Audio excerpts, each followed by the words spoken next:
In this lesson, we're going to discuss trend change signals, how we use them, how to identify them, and we're going to begin putting them together with other items that we've already learned on the course as we begin to pull the pieces to the puzzle together. The market is a big puzzle, and every single item that you've learned in this course or will have learned throughout the rest of this course are different pieces to the puzzle. And what you're going to learn throughout the course as we go on, you're going to understand how to put together the pieces to the puzzle and how to use all these different items together. And that is the way that we can identify and begin to see a clear picture of the market and where the next larger move or even smaller move will be. We have a few different ways that we can identify the probability of a trend change ahead of us. And remember, the market is based on probabilities. However, nothing works 100% of the time, so even when you do have a trend change signal, that doesn't mean 100% of the time it's going to work in our favor. However, when we can take a trend change signal and put it together with some of the other pieces of the puzzle that we've already learned, that's how we increase our odds. We increase the probabilities of success. And that's all the market is. That's all trading is. Our objective is to increase or have the highest level of probability or odds in our favor of success, which gives us an edge and leads us towards profitable trades, easy trades, and consistent trades. So throughout this lesson, we're going to talk about doji candles. We're going to talk about exhaustion bars. We're going to talk about tail candles. We're going to talk about how we use volume. We'll discuss how we put this together with time. All this for the sole purpose of giving ourselves an advantage over our competition. Who's our competition? All the other traders out there. So let's go over to the charts and look at these items one by one to begin to understand what they are and how we use them. When I discuss doji candles, I'm only concerned with two things. It's either a doji candle or what I like to call a pseudo doji candle. Let me explain both. A doji candle is found when price opens and closes basically at the same level within the candle. The result of that looks something like this. That's it. You have the high of the candle, the low of the candle, and the candle opened and closed in this area. That represents a doji candle. We can find them all over the charts on any time frame, whether we're looking at a 10-minute chart, an hourly chart, it makes no difference. We can always find doji candles. They happen all the time. So for example, the chart you're looking at, can you locate a doji candle? They're all over the place. However, we're only concerned with doji candles that happen at specific points in time or at specific prices or after a specific move in the market. And we'll get into that as this lesson goes forward. The other type of candle that I mentioned before, what I like to call a pseudo doji candle, that's very similar, only it's not exactly where the candle opened and closed. However, it's close. And let me give you an example. You can see these are slightly different than the first series of doji candles I showed. However, for our purposes here, they work the same. Many times, a doji candle or pseudo doji candle will act as a signal of an ensuing or coming trend change, but only will act as a trend change when certain conditions exist in the market. And that's what's important, and that's what we need to focus on in order to use these to our advantage. Now, before we go forward, those of you that have studied charting, have read books on technical analysis and charting techniques, you will have seen other names for other types of doji candles.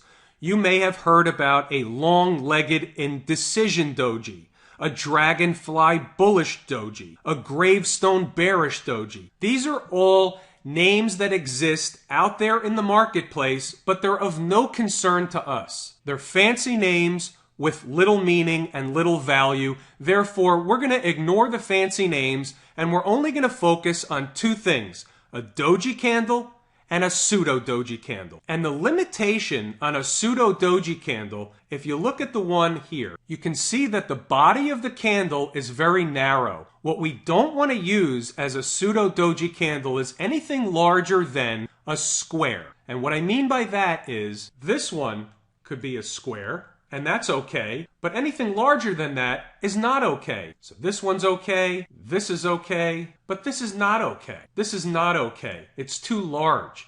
Anything larger than a square is not okay. This is okay, even this one is not okay. It's a little bit too large. And when there's indecision, when you're unsure of whether or not something is a doji candle, just like trading, when you're unsure of a trade, you leave it alone. You don't make the trade.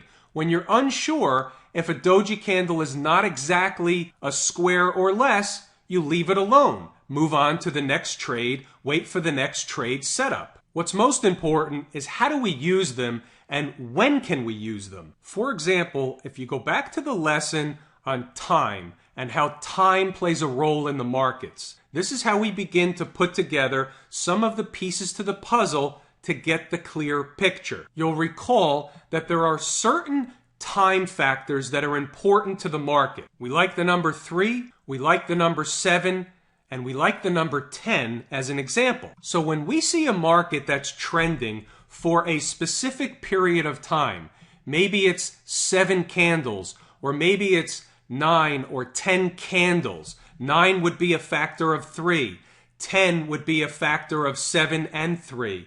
When we see a trend going on for a specific period of time, followed by a doji candle, that's generally a tip-off or a signal of a trend change coming. A good example of that is right in front of us. If you take a look at this candle here, this was the first candle of the day.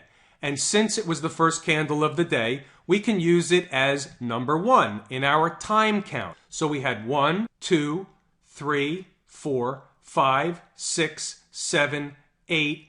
On the 9th candle, we had a doji candle. Now, if it happened on 10 or 9, it has the same impact the majority of the time. You're going to see a trend change, especially if we can identify that that area was into support on the chart. To keep things simple, since we like factors of 3 and 7 and 3 and 7 together, there's a cluster of numbers that are important to the market in between 6 and 10. So anytime you see a doji candle after a trend that has been going on for 6 or 7 or 8 or 9 or 10 candles, that's an area you want to be looking closely at, especially if you can identify that where that doji took place is in an area of probable support. Here, the doji occurred on the 9th candle, which is within our range, and therefore we want to be looking for signals of a trend change. We want to be looking for a trend change. Now here's the best part about using a technique like this. Let's map out a hypothetical trade. The market opens, it's trending down for over an hour to an hour and a half, and all of a sudden you see a doji candle or a pseudo doji candle take place. Based on the methods of finding support and resistance found in this course, let's say that you've identified that this area down here is a support level, so we would be looking for a reason to potentially take a trade. A doji candle provides that reason. The amount of candles down, the amount of time that that trend downward was taking, provides another reason to potentially take a trade. That, coupled with the doji, coupled with the support area, are 3 reasons why you would want to take the trade. The more reasons you have, the higher probabilities, the better your odds are that the trade is going to work out. So this candle closes, and based on everything we just discussed, you take a trade. Now this one would have worked out, but let's say it doesn't work. Again, nothing works 100% of the time, so we always have to be on guard for where we're wrong. One of the most important things in trading is understanding where we're wrong. We want to be able, when we have to lose small and fast. We want to preserve our capital. Well, this doji candle, for example, gives us an area where we know we're wrong. It gives us something to trade against. And what I mean by that is, since you're looking at 10-minute candles, any 10-minute candle that were to close below the low of this doji candle right here would mean that we're wrong and we have to move out of the trade. We're not waiting for the market to come back. We're not trading on hope or hopium, as I like to say. We're trading based on probabilities and having the odds of the trade working out in our favor. If it's not going to work out, we want to know sooner than later. Any close below that low would be an indication that something else was going on in the market and we want to move out of the trade. So we have something to trade against. We know where our stop out is. If we were to close below that doji candle, any 10-minute candle after that doji was made, the trade is off the table. It's not going to work. Or the probabilities are it's not going to work, and we would move out of the trade. Something else important about doji candles.